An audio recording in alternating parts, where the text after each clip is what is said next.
Shalom a todos, Boker Tov, Tzaharaim Tovim, Erev Tov, Laila Tov, dependendo do horário que você for assistir ao vídeo. Hoje, então, nós vamos...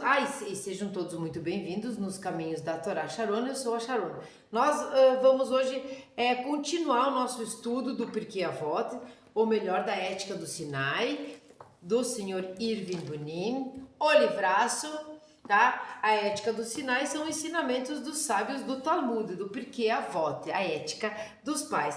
A nossa Mishnah é a Mishnah 15, o capítulo 3. Deixa eu colocar aqui naquele porta de Bible que eu disse para vocês, que eu ganhei, que é uma ótima ideia para você que estuda muito com livros que são pesados, para você não ficar segurando ou ficar com a cara para baixo assim o tempo todo. Você tem aqui, como é na sinagoga, né? Na sinagoga tem aquela carteira, aquele lugar onde é tipo uma rampinha. Então o livro fica ali, fica muito mais fácil, mais cômodo, mais confortável para estudar. E a pessoa consegue ficar mais tempo e tudo mais, não se cansa.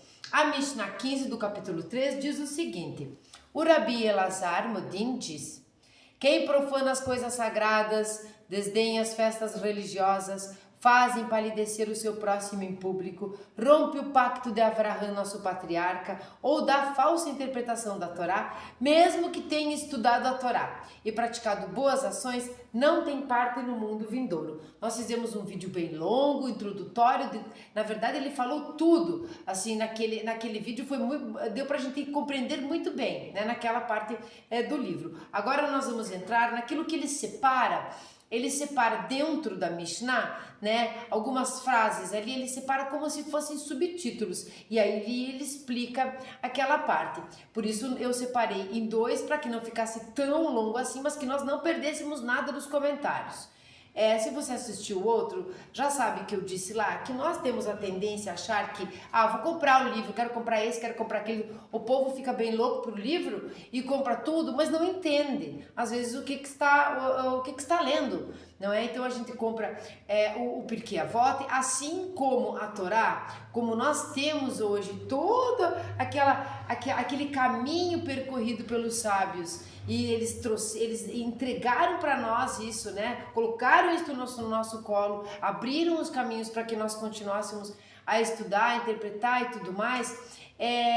As portas abertas mesmo, como nós temos isso na Torá, é muito importante que a gente tenha uma Torá comentada para entender mais e tudo mais.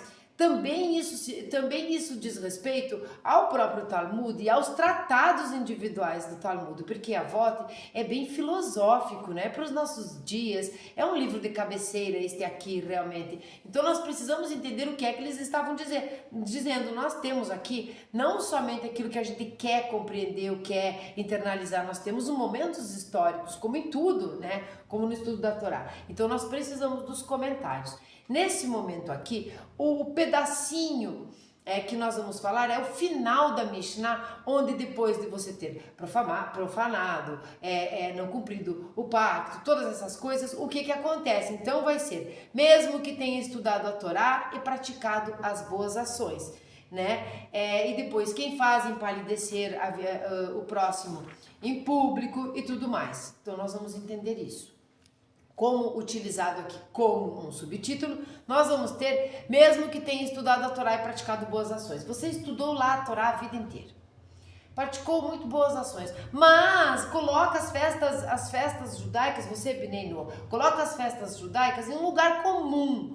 Você simplesmente deturpa o que está na Torá, fica enxertando, interpreta de maneira errada, nem segue sábio, nem coisa nenhuma, né? As nossas opiniões são muito importantes. Sempre que nós estamos aqui, vai ver que é porque Deus quis, não é mesmo? Que nós estivéssemos aqui no mundo, então nós somos importantes. Nós podemos interpretar, sim, nós podemos, mas a nossa opinião não pode se sobrepor à Torá, não é? E também não pode se sobrepor ao que entenderam os sábios, se nós sequer estudamos eles. Então nós podemos até contrariar, quero dizer, os sábios, mas nós temos que saber o que é que eles disseram, para que a gente possa contrariar e dizer não é bem assim, ou não dá para encaixar no mundo de hoje, nós precisamos viver a vida. É como quando a gente fala assim que ciência não é feita de opiniões. Sabe essa frase? A frase é muito conhecida, a ciência não é feita de opiniões.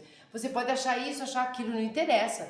não é? Nós temos ali por exemplo, uma física, né? Nós temos ali a física experimental, a física teórica, nós precisamos disso. Então não é simplesmente a opinião, você tem que saber o que está dizendo. Vou fazer a bênção d'água. Baruch atah Adonai Eloheinu melech haolam, shakol nehiyah bidvaro. Mesmo que tenha estudado a Torá e praticado boas ações. Como é possível que pessoas que tenham cometido as profanações mencionadas nesta Mishnah possam, não obstante, ter estudado a Torá e praticado boas ações? Uma das respostas é que a pessoa pode ter estudado a Torá e praticado boas ações antes de ter se rebelado contra o Todo-Poderoso. Na realidade, foi isto que aconteceu com Elisha ben Abuyá. Daí nós vamos continuar lendo, mas vamos entender aqui. A pessoa pode ter estudado, pode ter, em algum momento ali, sei lá, se decepcionou, não gostou mais, quer mudar de religião, não quer mais, acha que não é verdadeiro, tá no achismo, né? Que não é de Deus e tudo mais, e de repente se rebela, não é? É nesse sentido que ele está falando aqui, que é uma das respostas. A nossa Mishnah também se refere ao tipo de judeu que se separou do estudo da Torá, seus preceitos e ensinamentos morais de sua fonte divina. Vamos entender aqui uma coisa que já foi falado aqui, mas nós vamos repetir. A maioria de nós estamos entrando, ou de vocês, estamos entrando neste mundo de estudo da Torá. Alguns já faz bastante tempo, eu sei, mas vamos entender de uma maneira geral. É o estudo da Torá como Bnei Noach. Então não existe outra religião. A religião é judaica, é o judaísmo. Não é? Nós estamos ali, estamos estudando. De repente, o que está querendo dizer aqui é assim, é aquele judeu que não significa que porque ele seja judeu, ele seja religioso. E nós, como Bnei Noach, às vezes temos a tendência de confundir isso. Mas ele é um judeu, então ele sabe tudo. Não. Ele é um judeu, ele é uma pessoa. Ele só vai saber se ele estudar. Ele só vai ser devoto se ele for devoto, se ele tiver devoção. Ele só vai acreditar, ele vai ter os princípios da fé se ele tiver os princípios da fé. Os princípios da fé existem e são judaicos. Mas não significa que ele seja religioso. A mãe dele lá é judia, ele nasceu, é um judeu circuncidado, mas não cumpre, não vai, não gosta, não quer. Entende? Então nós temos que entender isso. Aquele que se separou depois, aquele que nunca viu também, que nunca quis saber, quer dizer. Então a nossa Mishnah também se refere ao tipo de judeu que separou o estudo da Torá, seus preceitos e ensinamentos morais, de sua fonte divina. Então este é outro tipo, é aquele que pega todas as coisas que estão ali, mas separa da fonte divina, é como se não fosse divino, né? Como se, sei lá, Moshe escreveu, sentou lá na sua escrivaninha, ficou 40 dias escrevendo um baita livro, não é? Então ele separou. Este tipo de pessoa pode estudar o Talmud assiduamente a cada Shabat, enquanto fuma um charuto e desfruta intensamente ambas as coisas. Ele fica lendo o Talmud, que é muito interessante, né? Tem muita discussão, o Talmud às vezes até é engraçado, fumando o seu charutão e tudo bem, desfrutando intensamente das duas coisas, do charuto e do estudo. Pode ter um conhecimento profundo da Torá, mas não a vivencia e não a traduz em algo palpitante, em ação vital, a fim de que a sua vida seja agraciada por sua santidade. Então não é agraciada a sua vida por essa santidade, ele não faz isso, ele não mantém este fogo aceso de verdade. Ele é um fogo mentiroso, ele é que nem aquelas lareiras que a gente olha e diz que linda essa lareira, cheia de fogo e tal, mas não é nada que está queimando ali, ela é eletrônica, elétrica, está na tomada, é virtual, não é? É virtual. A nossa Mishnah também se refere ao tipo de judeu que separou, tampouco faltam aquelas pessoas que escolhem suas boas ações. Digamos que uma pessoa tem um passatempo favorito, talvez cuidar de viúvas e órfãos ou doar grandes quantias para a caridade. Na realidade, ela realiza boas ações, mas não as leva a cabo como mitzvot, como preceitos impostos pela divindade. Que antes de terminar, eu quero lembrar de uma coisa. Aquele que quer ser o chefe, o líder Sabe esses lugares, aqui na minha cidade tem, não vou falar o nome dos lugares, mas tem uns lugares assim para cuidar das meninas, outros para cuidar só de crianças, outros para cuidar, né, o lar de idosos, esse tipo de coisa. Ele quer ser o líder disso, ou ele doa todo o tempo para essas pessoas, mas isso é um negócio para ele, ou ele quer as honrarias, ele separa, não é por preceito, não é por mitzvah, é por outros motivos. É quando os líderes da nação que a gente olha e diz, meu Deus, olha que coisa mais maravilhosa, você é líder de uma nação, e o líder é uma porcaria. Por exemplo, ele só está atrás de honraria. O benefício foi feito, né? A doação aconteceu, mas ela não tinha kavaná, ela não tinha intenção disso. Então ela tem aqui um valor diferente, ela tem um valor menor do que aquele que é genuinamente altruísta. Ela não se comprometeu com todo o seu ser a observar a palavra de Deus, a suprema autoridade do céu. Deste modo, ela pode muito bem estudar a Torá e fazer atos significativos de bondade, mas não duvidará por um momento em profaná-la. Como consequência, não terá parte no mundo vindouro. Ela vai dizer que é tudo da terra, aqui mesmo, pronto. Ela não há uma kedushá aqui, não há uma santidade. Ela não dá santidade para o ato que ela faz, para a sua ação. Pode parecer que a nossa Mishnah, ao ensinar que certos pecadores não terão parte no mundo vindouro, contradiz a Mishnah introdutória, que afirma que todo Israel tem uma porção do mundo vindouro. Se você não assistiu, está lá na Mishnah introdutória. Está no título do vídeo, Mishnah introdutória, onde vai dizer que todo o povo de Israel tem uma porção no mundo do mundo vindouro. Na realidade, a própria Mishnah introdutória dá algumas exceções a esta regra. Entre elas, contam-se aqueles que negam que a doutrina da ressurreição é o ensinamento da Torá, aqueles que negam a autoria divina da Torá e o apicuros. A gente já falou lá, né? O cético ou herege que vive só para os prazeres físicos. As duas últimas classificações, obviamente, incluem os profanadores e desacralizadores descritos pelo Rabi Elazar. Já indicamos como, nestes casos, a punição se adequará ao delito. Ele explica lá que é midá, que nega midá, está no primeiro vídeo aqui. E as exceções que ele fala que consta nos comentários que nós lemos e comentamos, interpretamos os comentários lá da Mishnah introdutória no comecinho da playlist.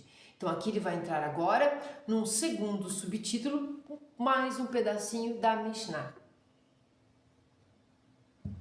Quem faz empalidecer o seu próximo em público.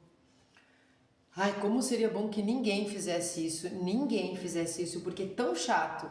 Quando você já estiver em algum lugar onde alguém envergonha uma outra pessoa em público, ou envergonha uma outra pessoa com você, ou para você, você está ali, a pessoa envergonha o outro, falando coisas dela, ou a envergonhando, mas direcionando isso para você, e você se sente cúmplice, e se você se sente empalidecido junto, triste, pois é.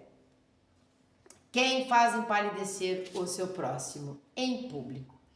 Vamos voltar um pouco a esta transgressão e ponderar a respeito. No Talmud há muitos incidentes que refletem a aguçada sensibilidade dos nossos sábios e seus ensinamentos de quanto cuidado deve ser tomado para salvaguardar os sentimentos de um ser humano. Viu como serve para nós? Os sentimentos de um ser humano, não de um judeu. Segundo o Talmud, o Rabi Yehuda Hanassi, aqui Rabi Yehuda Hanassi, que compilou, né? Estava certa vez lecionando quando percebeu um forte odor de alho em sua sala de aula. É bem conhecida essa história, não sei até se eu já não fiz uma história que ensina aqui. Aborrecido, interrompeu a aula para exigir que o responsável saísse. O Rabi Ria, seu aluno mais dedicado, imediatamente se levantou e saiu, sendo logo seguido pelos demais alunos. Na manhã seguinte, o Rabi Shimon, filho do Rabi Yehuda Hanassi, encontrou o Rabi Ria. Era você que estava incomodando o meu pai? Ele perguntou, achando improvável, por isso ele perguntou, pois o Rabi Hia não iria ser tão descuidado para com seu famoso pai, que os céus não o permitam. Respondeu o Rabi Hia. E Urashi, olha só, aqui temos uma interpretação do Urashi. Urashi explica o que ele quis dizer. Que eu coma alho antes de entrar na casa de estudo e cause incômodo. Foi só para que aquele que comeu não passasse por um embaraço mortal que eu saí da sala de aula e assim o verdadeiro culpado não seria descoberto, mas embaraçaram dos estudantes diante dos demais. Que tal coisa nunca ocorra em meio ao povo de Israel. Olha só, os sábios não escreviam, não discutiam todas as coisas emocionalmente para eles mesmos. Por isso eles abriram as portas para que nós possamos trazer isso para o nosso emocional, para as nossas perguntas, para as nossas dúvidas, para os nossos desejos, para aquilo que a gente quer resolver, enfim. Eles pensavam unicamente no estudo da Torá, interpretar nas 4 interpretações, da mais literal à mais esotérica, simplesmente, né? Pelo todo, por um genuíno altruísmo aqui elevante mesmo, de todo o povo de Israel, de tudo que acontecia, de toda a Alahá, de todos realmente acontecimentos, de tudo que estava lá, de todas as interpretações, de todos os casos, de todas as pessoas, eles não traziam para eles. Então, eles não se importavam, eles não tinham, aqui com todo respeito, o mimimi de ficar assim chateado. Se você está lá fedendo a alho, numa sinagoga lá, ou na yeshiva, ou as pessoas, ou no grupo, as pessoas ali, todo mundo sentindo aquele cheiro, aquilo enjoando, né? Você está incomodando os demais. Eles não tinham o mimimi de, por exemplo, eu vou lá no microfone e digo, quem está, por favor aí, né, que está cheirando a alho muito forte, incomodando a reunião, por favor, se retire. Não é? Isso no bojo não deveria ser envergonhar a pessoa, né? A pessoa que pega e saia. Mas o que ele entendeu aqui? Ele entendeu que para ele não era importante, deixa que pensem que sou eu. O que importa é que o aluno, aquele que está ascendendo, que está aprendendo, ele não se sinta intimidado, diminuído, envergonhado, não empalideça. Não é? Então o que ele faz, ele mesmo sai. Depois eu me explico, todo mundo me conhece, não fui eu fiz isso por alguém. Então este alguém nunca será conhecido quem era. Ele teve uma atitude grandiosa aqui, uma atitude da estatura mesmo dos rabinos daquela época, dos sábios, não é? Então nós podemos compreender o desagrado do Rabi Yehuda Hanassi com o odor do alho. O seu pedido para o responsável sair foi certamente um lapso da língua, assim, porque nós estamos falando de Yehuda Hanassi, ele não deveria ter envergonhado ninguém em público, mas pelo menos foi um lapso da língua que ele não apontou para alguém, ele falou aquilo para que a pessoa se retirasse, seja ela quem fosse, não é? Pois causaria embaraço público a ele. Contudo, a ação rápida do Rabi Hia salvou a situação do aluno e evitou que o Rabi Yehuda cometesse o grave pecado de envergonhar alguém em público, porque ele não estava se sentindo envergonhado, ele saiu e Yehuda Hanassi sabia que não era ele. Né? Então, ele acabou aqui conseguindo também evitar aqui um lashon hará, né? Porque o lashon hará não é só a língua má, não é só maledicência, mas também é uma maneira de envergonhar alguém em público. O judaísmo insiste que esta é uma das mais sérias transgressões vista pelo Talmud como a causa imediata da destruição do segundo templo. Tudo começou com um homem que convidou para um banquete diversas pessoas. Essa história é maravilhosa. Inclusive um bom amigo chamado Kamtsa, tá? Mas por engano do criado, que quando foi convidar, né? O convite chegou a alguém chamado Bar Kamtsa. Então não era o mesmo. Tem o Kamtsa e o Bar Kamtsa. Mesmo que nós sabemos que Bar significa aqui filho em aramaico. Que o anfitrião odiava. Ele acabou convidando o Bar Kamtsa, que era um cara que o anfitrião odiava porque ele errou o nome e convidou o homem errado, não é? Quando todos os convidados estavam reunidos e o banquete já havia começado, o dono da casa percebeu a presença do seu desafeto Eu te odeio, ele disse para Bar Kamsa. O que você faz aqui? Levante-se e saia. Bar Kamsa pediu, já que estou aqui, mesmo que eu esteja por engano, deixe-me ficar, eu imploro. Ele queria a todo custo evitar a humilhação de ser posto para fora diante de todos, né? O Bar Kamsa, ele queria evitar isso, pediu para ficar. Eu pagarei por tudo que eu comer e beber, ele acrescentou. E o anfitrião foi taxativo não. Bar Kamsa insistiu, eu pagarei metade do banquete. Novamente a resposta do anfitrião foi não. E o dono da casa, impaciente, pegou na sua mão e o expulsou.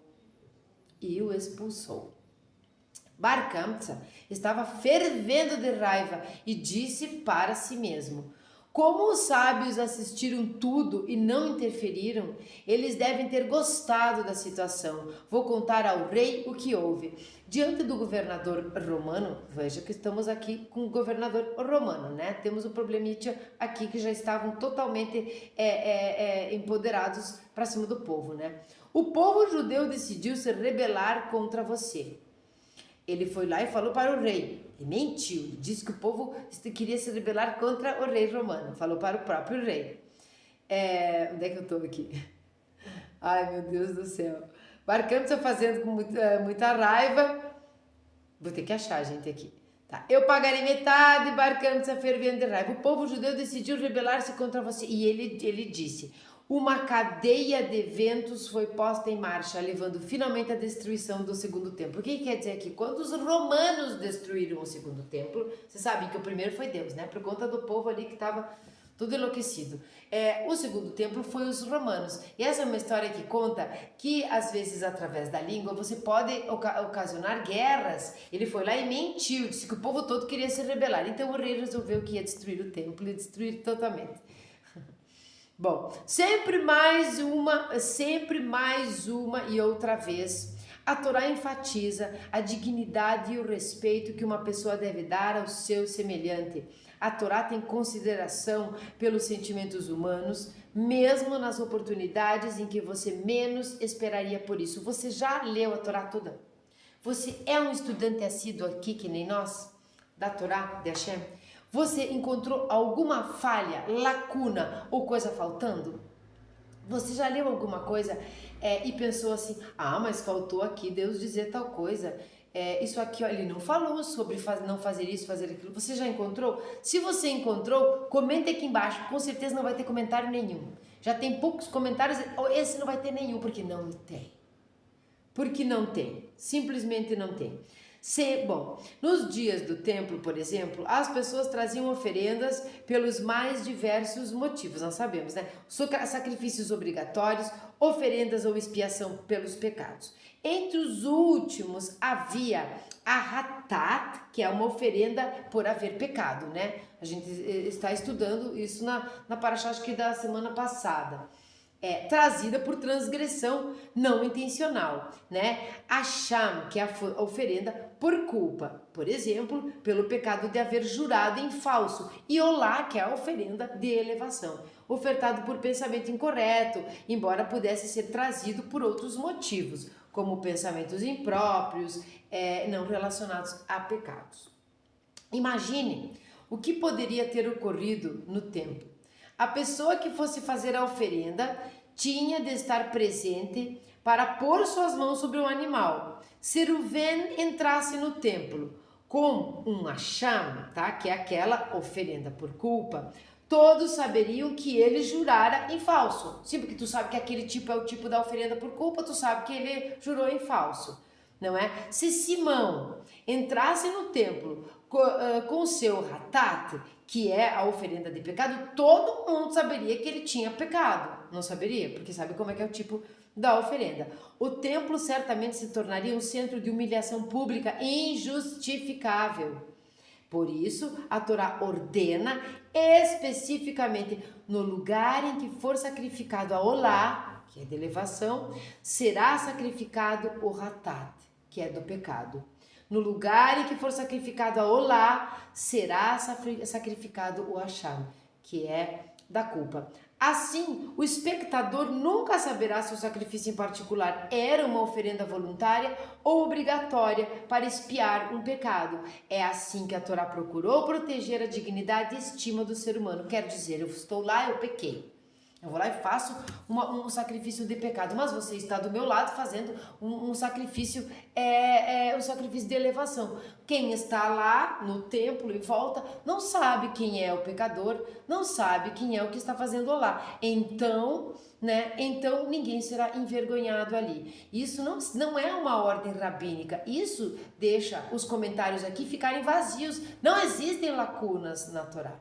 Não existem. Pode haver uma interpretação errônea no Talmud. Pode, por que não? Eram humanos. Pode haver um erro, pode ter as contradições que deveras existem. Mas a lacuna não está na Torá, a lacuna está no ser humano. Naquele mesmo que acaba profanando as coisas, nós, que acaba profanando as coisas que são divinas, que acaba fazendo mal com as inteligências artificiais, usando a bomba atômica para matar as pessoas. Essas coisas assim, que a gente fez ao longo da história. Isso pode, mas a lacuna não está na Torá. E é lá que está aqui a defesa disso, né? De não humilhar o semelhante, de não empalidecer. Lá na Mishnah fala sobre empalidecer, envergonhar a pessoa em público. Aqui a Torá já dá todas as coordenadas, as diretrizes. Ela põe as proibições e as diretrizes. Ela é perfeita. Quem achar que não é, pode comentar. Esta mesma consideração pode ser encontrada no procedimento empregado pela Torá para isentar indivíduos de tomar parte em combate militar. Quando os alistados estavam enfileirados, os oficiais gritavam que os seguintes estavam dispensados e poderiam ir para seus lares. Todo homem que tivesse construído sua casa, mas não a tivesse habitado, eram os que eram dispensados. Quem tivesse plantado um vinhedo e ainda não tivesse gozado de seus frutos, era dispensado. Qualquer homem que tivesse desposado uma mulher, mas com ela ainda não tivesse convivido, então ele habitou com ela, né? Teve intercurso, mas não habita com ela, não se casou. E finalmente aqueles que eram medrosos ou de coração fraco. Imagina se ele pega e separa e diz aquele que aquilo envergonharia as pessoas. Enquanto o Rabi Akiva aceitava isso ao pé da letra, o Rabi Yossi da Galileia explica que este último grupo, né, desses homens aqui, não se refere a simples covardes, tá? Aqueles que eram medrosos ou de coração fraco, mas aqueles que estavam temerosos devido aos pecados que haviam cometido. Portanto, não esperavam contar com a proteção da providência durante o combate, né? Porque tinham pecado, não tinham feito sacrifício ainda, não tinham feito tshuva, ou não tinham sido perdoados ainda. Então eles tinham medo que a providência os abandonasse ali, não os protegesse no momento do combate. Olha, que interessante. A isto, ele acrescenta que, na verdade, os primeiros 3 grupos de pessoas eram declarados isentos para propiciar, tá? Então, assim, aquele que não habitou na casa, construiu a casa, não habitou, plantou o vinhedo, mas não tirou fruto, sabe? Isso não é importante nesse momento, mas importante é ir lá combater, já que tinha o problema. Mas ele diz aqui que isto era para propiciar disfarces para este último grupo de pessoas carregadas de culpa. Se somente os temerosos e de coração fraco tivessem sido ordenados a se retirar, isso seria uma confissão pública de pecado e eles ficariam envergonhados, empalidecidos em público. E, portanto, uma humilhação enorme. A Torá desejava poupar os sentimentos, dando outras 3 razões para deixar o campo, para que pudessem sair honrosamente. Nenhum outro manual militar do mundo teria elaborado um procedimento assim, apenas para proteger os sentimentos daqueles que não estavam psicologicamente preparados para a batalha. Pois é. Esta consideração para com a dignidade inata do ser humano no judaísmo vai além do período da vida. O corpo humano na morte, embora abandonado pela alma, ainda deve ser tratado com o mesmo respeito e reverência. Afinal de contas, você morou dentro deste corpo durante muito tempo, não é mesmo? né? Se nós temos que cuidar deste apartamento, nós somos inquilinos do nosso corpo, sabemos disso, né? Mas nós temos que cuidar desse lugar que nós pagamos o aluguel, não é? Nós pagamos com todas as coisas que nós fazemos para considerar, não, para que ele permaneça limpo, para que ele continue puro, para que ele seja puro. Nós cuidamos das coisas, nós cuidamos do corpo, nós asseamos o corpo. Então, nós vivemos, nós, a alma dentro dele, durante toda a nossa vida. Quando nós saímos, nós não devemos depredá-lo, destruí-lo ou desrespeitá-lo. Isto, a natureza vai dissolver, mandar os elementos para onde eles devem, mas nós devemos honrar o lugar onde nós vivemos 80, 70, 90, 120 anos, não é? Então, nós vamos entender ali que o corpo humano, como ele fala, este é o princípio subjacente refletido nos rituais e práticas de enterro e luto judaico. Sabemos que o corpo é lavado, que é colocado uma roupa branca igual para todos, com muito cuidado, ninguém sai jogando assim o defunto para qualquer canto, é todo um processo. Bem diferente do que nós conhecemos por aí, que a gente nem sabe o que fizeram com o defunto lá dentro da funerária, nem sabemos. Joga para um lado, joga para o outro, sabe-se lá. As escrituras, eu não estou falando que fazem, mas né? As escrituras nos contam sobre o Met Mitzvah, que se um cadáver for encontrado num campo, a comunidade mais próxima é obrigada a enterrá-lo. E o Talmud regulamenta que caso o corpo de um desconhecido seja encontrado até mesmo quando alguém estiver em pleno cumprimento de uma mitzvah, tal como ler o rolo de Esther, o que deve ser feito em horários pré-determinados, né, por exemplo, na véspera de Purim, o morto deve ser enterrado primeiro. Então você larga, para de fazer a mitzvah que você está fazendo, porque essa é uma mitzvah maior. Enfim, o morto deve ser enterrado primeiro. Imagine uma sinagoga cheia de homens, mulheres e crianças. Alguns dos alunos em jejum, por exemplo, no jejum de Esther. Todos impacientes para começar a ouvir a leitura da Megilá. Sim, eles devem esperar. A dignidade do ser humano, mesmo quando falecido, vem em primeiro lugar. Então estão todos lá esperando para começar. Não interessa, vamos esperar. Às vezes a barriga está roncando, né? É como a Haggadah de Pessah, né? Você começa a ler, fazer a Haggadah de Pessah e a família começa a ficar um pouco com as caras estranhas. Isso aconteceu comigo lá em casa, né? O cônjuge com uma cara meio cansada e que assim, eu sou meio oficiante lá. Ele é um pouco oficiante, mas eu acabo fazendo meio que tudo por conta que somos Benenô, então graças a Deus podemos, porque há um cansaço ali, uma fome, né? Então o marido com uma cara meio de cansado, a filha meio com fome. Na Haggadah de Pessah é longa, Magida é longo. Então isso acontece. Eu lembrei disso, foi engraçado aquele dia. É bem interessante que até a própria Megilá reflete esta visão. Quando Esther soube que deveria pleitear frente a Ahasverosh, né, que é o rei, pleitear quer pedir, né, pelo povo. Ela se preparou mediante jejum e oração. Ela jejuou, as suas moças jejuaram, né? As mulheres da casa das mulheres jejuaram também. E ela pediu que todos os judeus jejuassem em todas as 127 províncias, né? Que a gente sabe sobre esse assunto. Ela se preparou mediante jejum e oração, pois, como ela explicara a Mordecai, se aparecesse diante do rei sem um convite direto, certamente morreria, a menos que o rei tivesse misericórdia e estendesse o seu cetro na sua direção. Foi o que aconteceu.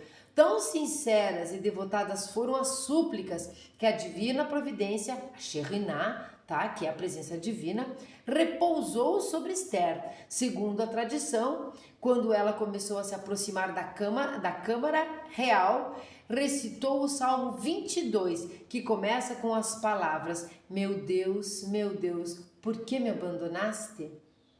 Então a Shekhinah se afastou dela.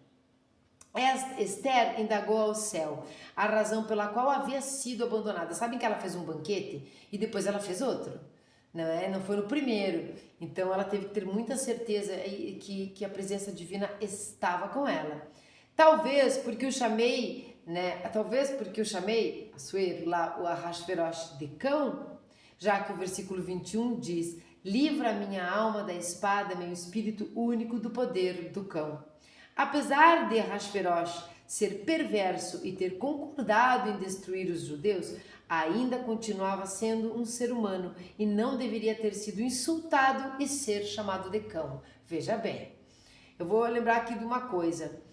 Vou terminar de ler, vou lembrar de uma coisa. Uma vez que ela havia ofendido a dignidade humana, a presença divina se afastou. Quer dizer, todos somos filhos de Deus, o perverso também.